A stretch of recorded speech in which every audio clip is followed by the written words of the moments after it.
Dan, thank you so much for doing this. How you doing, man? Really good. Thank you for having me. As I said, super excited. Yeah, great to meet you guys. We're happy to have you. There's a lot we want to cover. I think the first thing that I just wanted to start with is the recent partnership that you announced with CrossFit. Why is that a good fit for you guys? It's a good fit for us primarily because our business was born out of the CrossFit community. In that, I walked into a CrossFit gym just as so many of us did 10 years ago. And the idea of WIT came out of that. I've grown with the community just like WIT's grown with the community. And now CrossFit's looking to solve a problem across their e-commerce functionality. And we provide, I believe, the perfect solution to that problem whilst also understanding the customer pretty well. So that's why I think we're a good fit. And kind of maybe touching back a little bit, because I do think it's important to understand the origins of the company as well as your own personal and origins in the sport and in the community. So can you tell us a little bit about the early days of WIT and your initial involvement in discovering it through an affiliate, which is awesome, by the way? Yeah, again, it's as random as most people. So I was a runner. So I was on an athletics scholarship at a university in England, and finished that, and like everyone else was kind of looking for something else and had been going to commercial gym for a few years. Walked into a box in Leeds, which is a northern city in the UK, and first session I took down the rest of the athletics team, and everyone just loved it. We were lucky enough that I think the workout was like Helen or something. There was 3 times 400 meters with bits thrown in between. So I thought, this is easy. This thing is easy. But we were hooked. Like, I was hooked from day one, really. And I met so many friends that I formerly had in previous sporting environments. And it's such a similar story to anyone else. And as the company has grown, we're now kind of an organization of around 50 people. Every single person trains. So it's so important to us culturally, and not all of those 50 necessarily do CrossFit, but they see fitness as a central part of their lifestyle and of how they perceive how other people should be living their lives and changing their lives. What was the spark that initially started the idea for this business? Pretty early on, I in the box, I noticed everyone wearing the same shoes. Everyone was wearing the red Innovate F lights or the blue F lights, and I was like, I've never seen these shoes before. Why is everyone wearing the same shoes? And then I noticed that everyone was wearing the Reebok apparel a couple of years later, and I just noticed the cultural aspect, community aspect of everyone training together meant that if someone bought something cool, everyone else would wear it, and I noticed that was happening. Every box I went into, the same thing was happening. I obviously caught wind of the Reebok partnership, and as I got into the community, I started to learn that Nike, etc., were looking at the sector. So I thought, there's really something here. And even back then, it was probably the largest, gym franchise affiliate network in the world, just as it is now. It probably was the same back then. And so if everyone's wearing the same kit in 5,000 affiliates, now 15,000 affiliates, there's a business opportunity there. And I just thought, they're starting to wear all these different brands. Why don't we bring it all together for the customer in one place? And then, so what were maybe the initial key driving points for the company? So were you solely focused on retail space, on e-commerce? Were you trying to maybe, I don't know, just be a collection of all the favorite brands? What were the primary functioning orders for WIT early on? We were pretty naive early on. I literally just thought, this customer goes to events and they buy a t-shirt off every single stand. So why don't we bring all those stands together into one space and offer them all we can? And at the outset, it wasn't the big brands. It was the brands that are born out of the community, because we tried our best to pitch to the big brands at first, but they were having none of it. It's difficult to get an account with Nike. So it was literally bringing those smaller brands together. And the first day we opened in London, we had kind of 300-400 people through the door, because, they are so passionate about the lifestyle and what they're wearing. What were some of the major obstacles, other than trying to get the big brands on board, that you guys had to overcome early on as you were building this? aside from cash as well. I mean, cash is king, isn't it? All the way through. That's obviously challenging, but we were lucky enough to call on family and friends. And I think a lot of people, what we did kind of touched, was pulled on a lot of people's kind of heartstrings, but also passions. And they could see that we had an opportunity as well. So we pulled on a lot of people in a lot of ways, whether that's financially, business advice, premises, e-commerce, all those challenges that a startup would face, we face. But we were lucky enough, almost from our friendship group or that CrossFit community, they kind of helped us overcome those early kind of logistical challenges. I'm curious if you got any pushback from the ideas early on, because, hearing you talk about it, like, hey, let's get all these brands together under one roof, like, makes a lot of sense to me. But usually in the process, there's some sort of, resistance outside of just the brands themselves. And I'm curious if you guys experience that at all. Yeah, definitely. I mean, looking back now, by the way, it does sound like a mad idea. I think the reason, and it could have been a mad idea because, some people have tried to replicate us, as you guys know. There's other players out there now, some very good ones, by the way, but there's also been people that tried to replicate us that aren't so good, because we're lucky enough that I've pulled on my skill set and my business partner skill set and the people we employed to do it really well. Like, we want to do everything with a bang, everything really big. So I think, although there's been a lot of pushback from us and others, whether it's friends, family, brands, because we do everything properly and we execute well and it comes across clean, it comes across with a bang, I think that's kind of stood us in good stead all the way through. And I'm curious if there are any stores or companies that served as sort of an inspiration for you in that regard, because when I'm hearing you talk about this, there's a couple of stores in the States that I immediately think of, like growing up for me, like Champ Sports was like one of the spots that I went to go to get any one of the outfitters or brands that I liked as a sports fan. And I'm curious if you had something similar. Yeah, I mean, in the UK, so basically your sports stores are cooler than ours. They're cooler than ours. Like, even your big chains like Dick's are massively, for a Brit coming over to the UK, for a Brit coming over to the US, going into those stores is a massive experience. Here, retail, it was not as advanced. Like, there wasn't as much experience as here, which is what we wanted to fill a gap for that as well, not just for the CrossFit, but for the sports retail consumer. We wanted to do, you walk into a Nike town in London, you think, wow, everything about it. If you're into sport and you're into the history of sport, it's kind of goosebumps going in there. And we wanted to do that for the training consumer in general. What was the first big milestone that you guys were able to hit? I think the first big milestone is probably, one of the big milestones is kind of getting Nike on board, because it's very, very difficult to do. As we all know, they cut accounts, they don't add accounts. And they came on board because I walked into their office and I said, you're launching a shoe called the Metcon. They didn't have a clue what I was talking about. The account manager.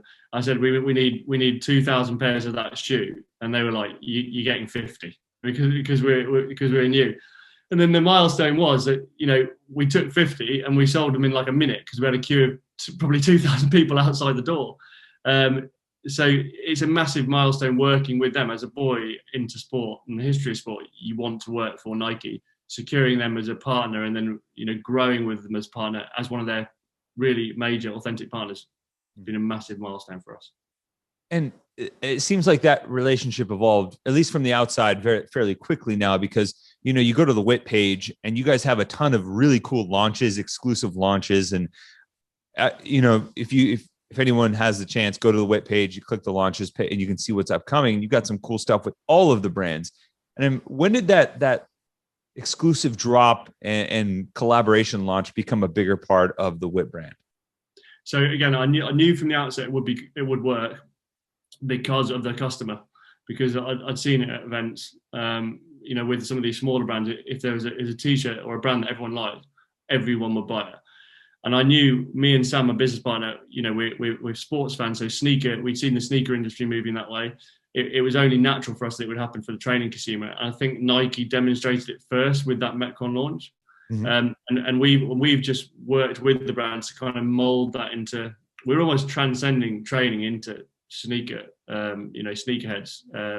And it's just, we've just tried to collaborate as much as we can with all the brands, because, you know, we think this training consumer deserves this cool product, just like the sneaker consumer does. You want to go ahead? Oh, no, I was just going to say, yeah, I feel like the drop economy, right, with all of those exclusive releases has become so huge. And naturally, I mean, hearing you say that, it makes a lot of sense now, because so much of like CrossFit is like this cyclical release type deal, and being able to collaborate. Like, I'm looking at the website now, and like there's some awesome stuff. And it, you say it was a crazy idea, but you know, crazy ideas make the most sense in retrospect. Well, that's it. Yeah. After you get Nike on board, what was the growth process like from that point to basically where you are now? So we accelerated very quickly, and we did that because of our focus entirely on CrossFit and entirely in the UK. You know, if you generate a cult consumer in a small niche market, you grow pretty quickly. And because of that, we generated a lot of interest around the business from third-party investors. So we managed to raise a fairly substantial, what looks substantial now, but in year one, we raised a fairly substantial amount of money just off the back of an idea and kind of a couple of pop-up stores. And then that allowed us to open our physical site in London, which is like a 10,000 square foot site, which is like it combines a gym and retail store. It's almost like a training hub experience that I'm talking like similar to the Nike Town vibe.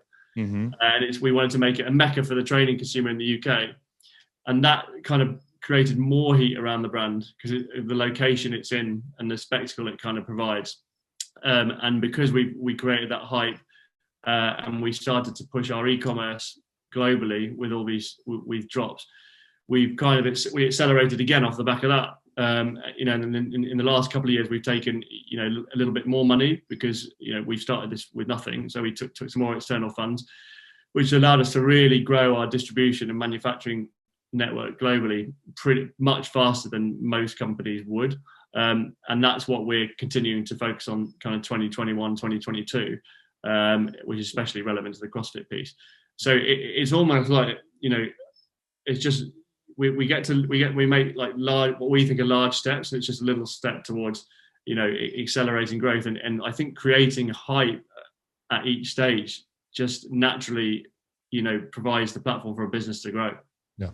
And I'm curious about your background outside of just CrossFit. Like, you have this very grassroots origin story within CrossFit and being a part of an affiliate. I'm curious what sort of business background, if any, that you brought to the table that was really the driver here on the, I guess, the day-to-day logistics side. I've always worked for myself, really, but it's not that relevant to the sector. I mean, I owned a commercial cleaning business for kind of 7 or 8 years. Mm-hmm.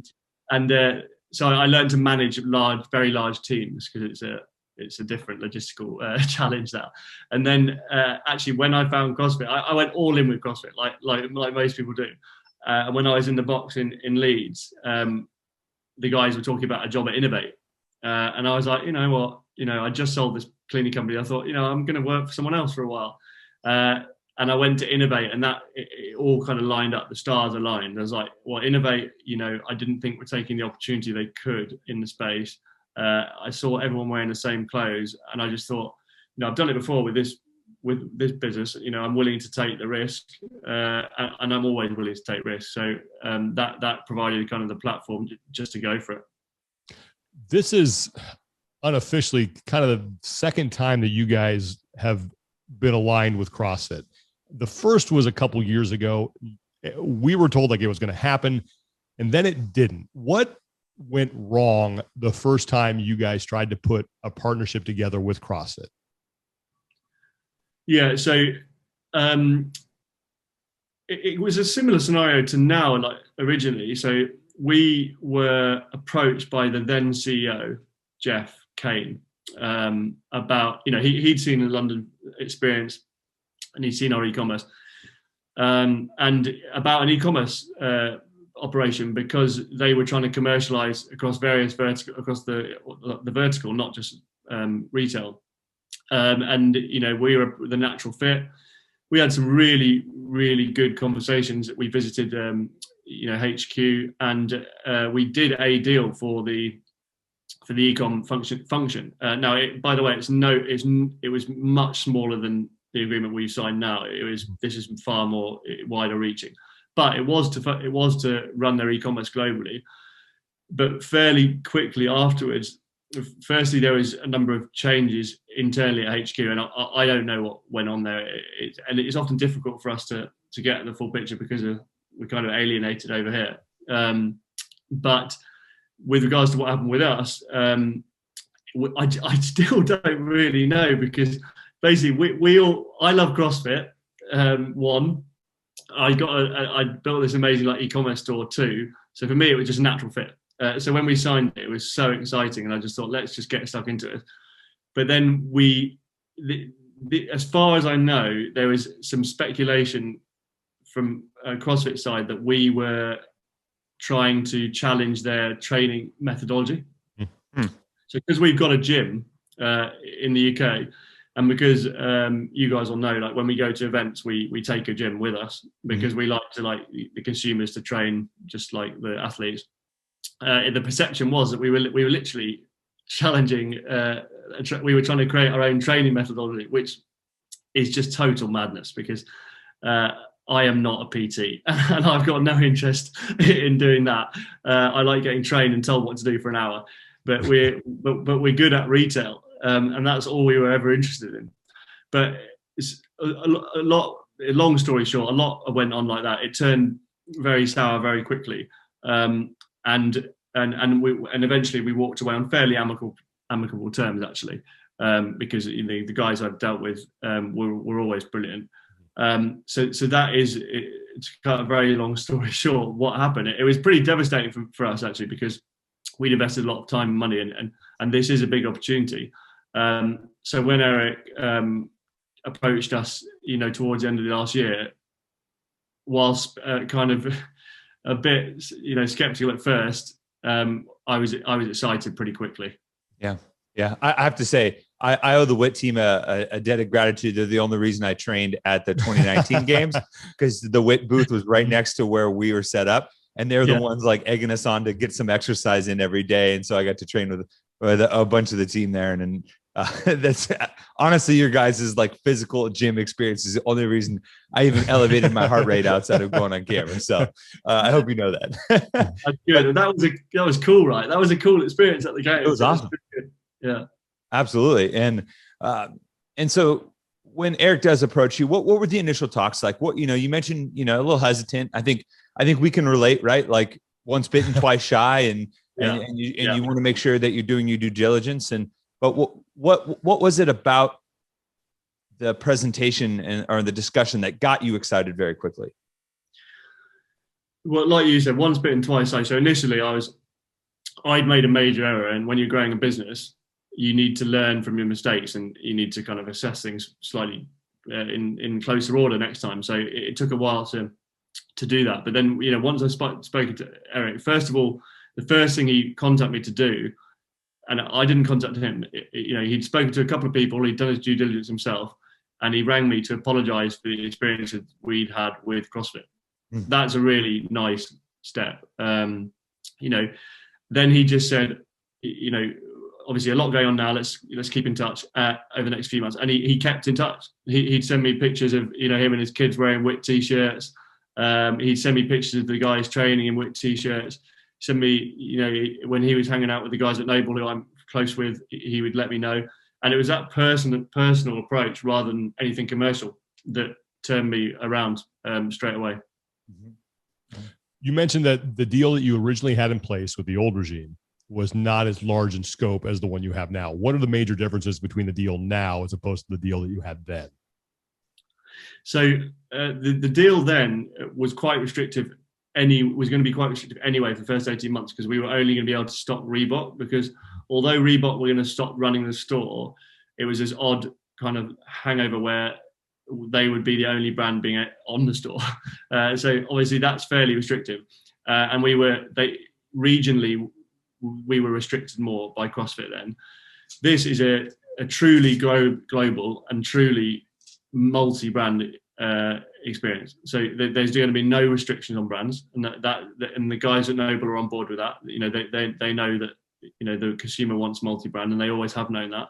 Globally, we're looking to roll this out to every corner of the world, because that's where the CrossFit consumers are. And then there's a large-scale physical aspect to it. So as well as the CrossFit Games, we'll try and go to as many events as physically possible that are IP'd with CrossFit. And we'll also be helping them with some of their merch. So when I say merch, you guys, and you were talking in my last podcast about the CrossFit Stuff Store, and the potential that had. I totally agree with you. But they did, like, having seen some of the numbers previously, they did some crazy numbers on patches and caps, and there is so much more potential. We'll be doing all that. That is all coming back, and it's coming back in a bigger and better way. And the customer will be able to get that product, anywhere in the world. And then lastly, we'll be working really closely with affiliates. So affiliates will receive, like they used to, preferential pricing on all products. They'll be able to kind of work with us and CrossFit on affiliate T-shirts. So they'll be able to buy at wholesale and redistribute to their members, just like happens already, but at much better pricing, better quality, good service, and all sorts of stuff like that. So we just want to work as close as possible with the community, and that anywhere in the world. That's awesome. Yeah, that's. And you mentioned some of the distribution stuff. Well, they teased it in some of the press releases as well, but I'm curious where some of the next steps are from this in terms of growth and trying to build that out infrastructure wise. Yeah, so at the moment we've got we ship everywhere, but as you guys know, and again you alluded to my last podcast, the challenges, and it's expensive. But we've got a DC in the US, we've got a DC in Europe, we've got a DC in the UK.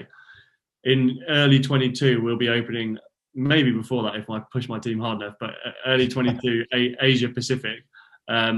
That will operate out of an Asian country, still to be confirmed. And we'd like to do South America in early 22 as well. South America is pretty key to CrossFit because of the density of boxes there and the passion for the sport. And then, other countries are on the horizon after that. But those two regions in particular, that they cover a lot of Asia Pacific. There's a massive growth there, obviously, as you guys know. And Australia is a huge market, and then Brazil, Argentina, big market as well. What are the plans for more actual brick and mortar locations outside of where you are now, possibly in North America or some of those other locations that you mentioned? Yeah, so again, that's a key point, because as well as events, like the agreement covers that as well. When Noble roll out a range over the next few years, and when CrossFit roll out a range, we will stock it in stores. The plan is for the next 18 months, do what I just said, solidify like our international e-commerce network. That takes a lot of work to do. In 18 months, 2 years time, we're looking to do a fairly substantial investment round at some point next year, which will allow us to roll out further sites. North America will be the first stop. It certainly will be the first stop. There's some standout areas and cities from our data at the moment, which you could probably guess what they are. But we plan it in 2 years. We'd like to open 1 to 2 sites in North America and 1 to 2 sites in Europe over the course of kind of 18 months, 2 years.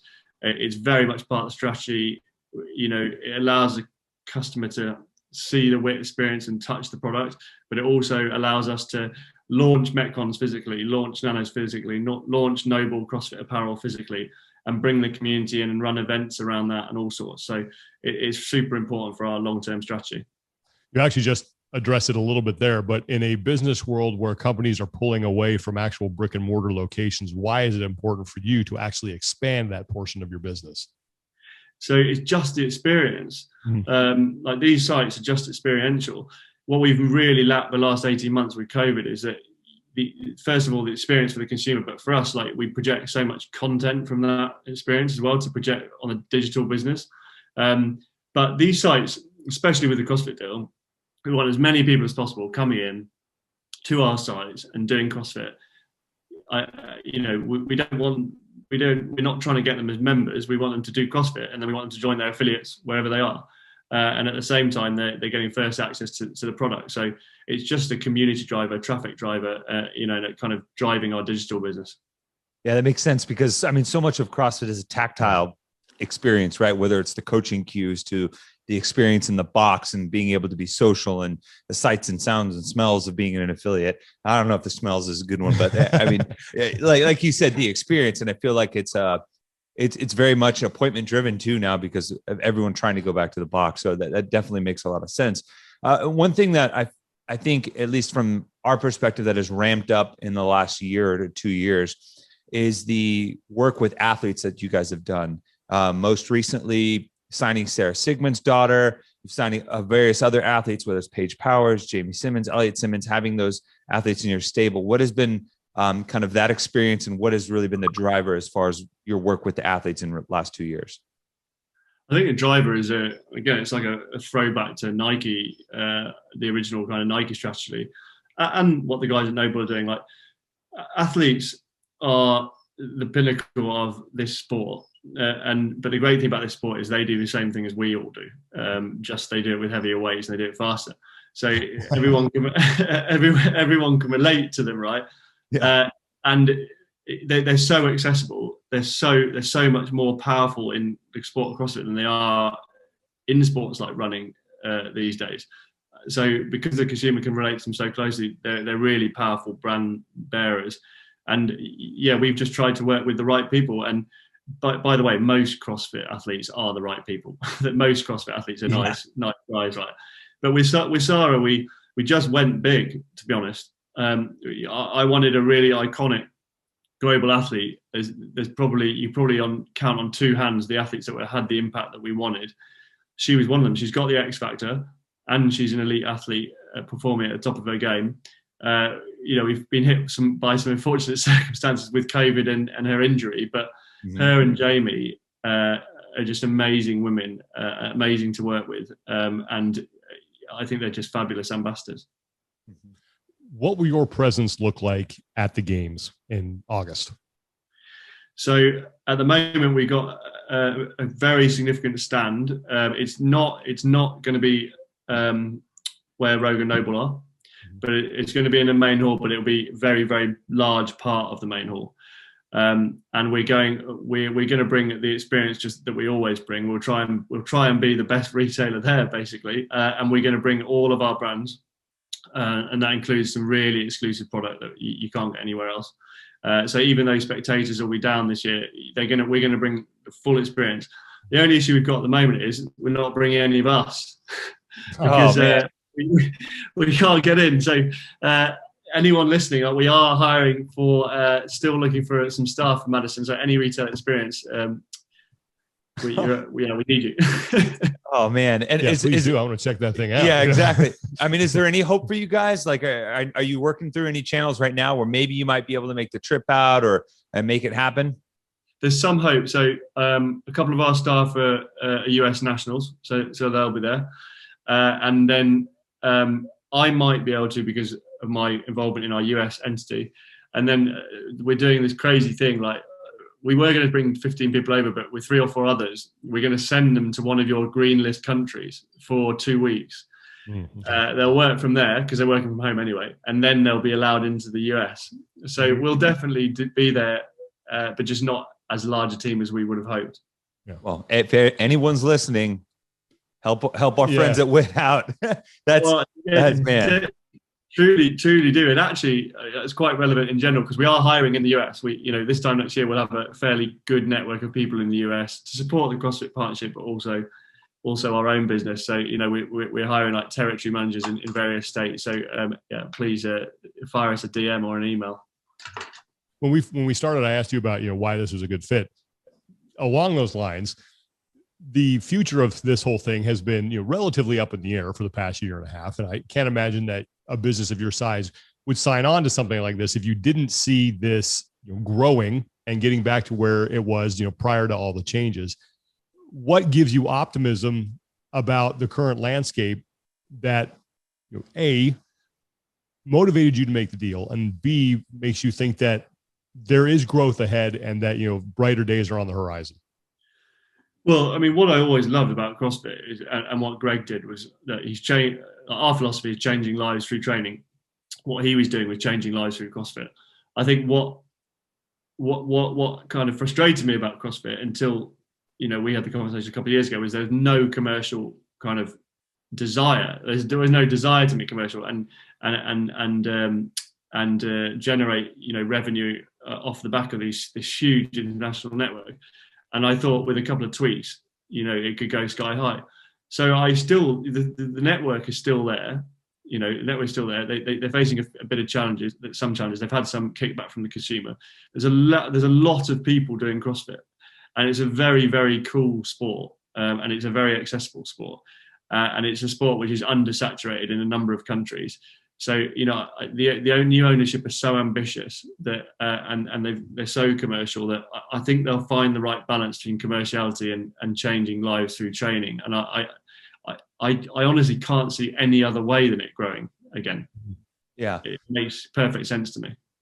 It almost seems like there was some pushback against any level of commerciality, like rather than taking a little bit more holistic look at the ecosystem as a whole and how can that all support, like to steal an analogy, a bigger pie for everyone. It's mad, yeah. Yeah. And so now, is there any immediate steps on the horizon that maybe you can share that you're really excited about, or something that you're stoked to like drop on the CrossFit world coming up pretty soon? I can't say that much, unfortunately. I tried. Good work. I'm just trying to think what I can say, but so I can. So with regards to the store, as you'll see, it's not there now. So at the moment, CrossFit are gently pushing the customers towards witfitness.com, which is great, but they're never going to really get behind it until the stores come to market. So the store will come to market under the CrossFit store URL, so crossfitstore.com. I envisage it will come to market in early 22, because these things are fairly difficult things to turn around. Because we want to launch it with a bang, with all that international network that I talked about. So it will come as a standalone CrossFit store. You'll be able to access all the products you want to. We want to work with as many brands as possible. So, brands anywhere in the world in this space, we feel free to approach us. And so it is an all singing, all dancing experience. And, we will do the best to bring the best we can to the customer. Other stuff like, the bricks and mortar and apparel and merch I can't say too much at the moment. Well, just by you saying that, it got me a little excited. So it's working. Blink twice if we'll be able to drive to the store. You brought up something pretty interesting. You mentioned CrossFit's reluctance to be commercial. And I think there are some people in the community who look at that and say, yeah, it's like my favorite band. I don't want them to get too big, but I want them to do well, but don't sell out. How do you strike that balance between finding a way of staying true to the brand, yet being commercial? Yeah, that is super difficult. And even small businesses like us, face that challenge, because, people think we get feedback like you're this big corporate and, you're losing touch, and it's just not true. And I think CrossFit fundamentally, Eric wants, I think it's 100 million people doing CrossFit. And he wants people doing that because he wants to change 100 million people's lives. Mm-hmm. Not because he didn't take over CrossFit to make another kind of 2 billion. He wants to change his 100 million people's lives. And we want to do the same. And fundamentally, businesses succeed if you believe, if you have a value and you're working towards that value, then everything else will follow. And we're aligned with CrossFit like that. But it is going to be challenging. But I think as long as they maintain the country manager and affiliate network, and those guys are as connected to the community as they've always been, I think they will succeed in staying in touch. But yeah, there is going to be some kickback, obviously, and I totally get that. But I think hopefully, like stories like ours, and the guys at Rogue, and the guys at RX Bar, and so many more, the guys at Born Primitive, the guys at Noble, everyone, they're all good guys that just come out of the local box. And I think working with people like all of those brands should help them. Mm-hmm. Yeah, that's, and this is just a statement. I think that's probably the most important thing, is that all of the businesses with whom CrossFit is aligning, they all were born out of CrossFit. It's not some giant national or international company that's coming in and saying, hey, we see a money-making opportunity here. We want to do this our way. It's sort of the ground up. And I think that's the case with you guys and Noble and everybody else. And I think that for me is what gives me a lot of optimism. Yeah, because by the way, they could have, right. They could have worked with other brands and companies. You know, there's bigger and probably better prepared business out there than us to do this. Just like I know there's bigger brands than Noble that were in the conversation before it came along, and I just think they're taking the right direction. And a little bit of a reflective question from me. WIT was started 2015? Yeah. So 6 years in, I'm curious, when you think about where the company was now to where you are, you know, standing on the precipice of, I guess, really the first CrossFit Games and first season as the full partner. What stands out to you the most about the journey for the company and where you guys are?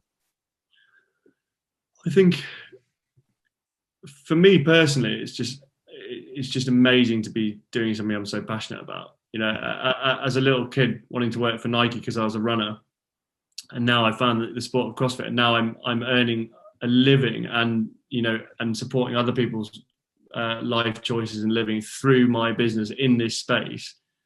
That is just the coolest thing ever.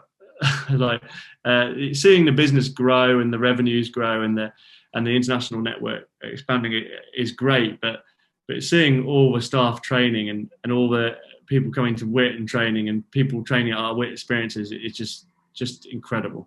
It's just incredible, honestly. Well, Dan, thank you so much for taking the time. Super excited. I know I speak for Tommy that you guys are on board with CrossFit and bringing all that stuff back from the CrossFit store. And we are really looking forward to seeing what you guys do with this. Thank you very much. And thank you so much for having me. It's been great. It's our pleasure. And hopefully we get you to Madison, because we'd love to see you in person. And can't wait to check out the setup you guys have there. Exactly. No, hopefully.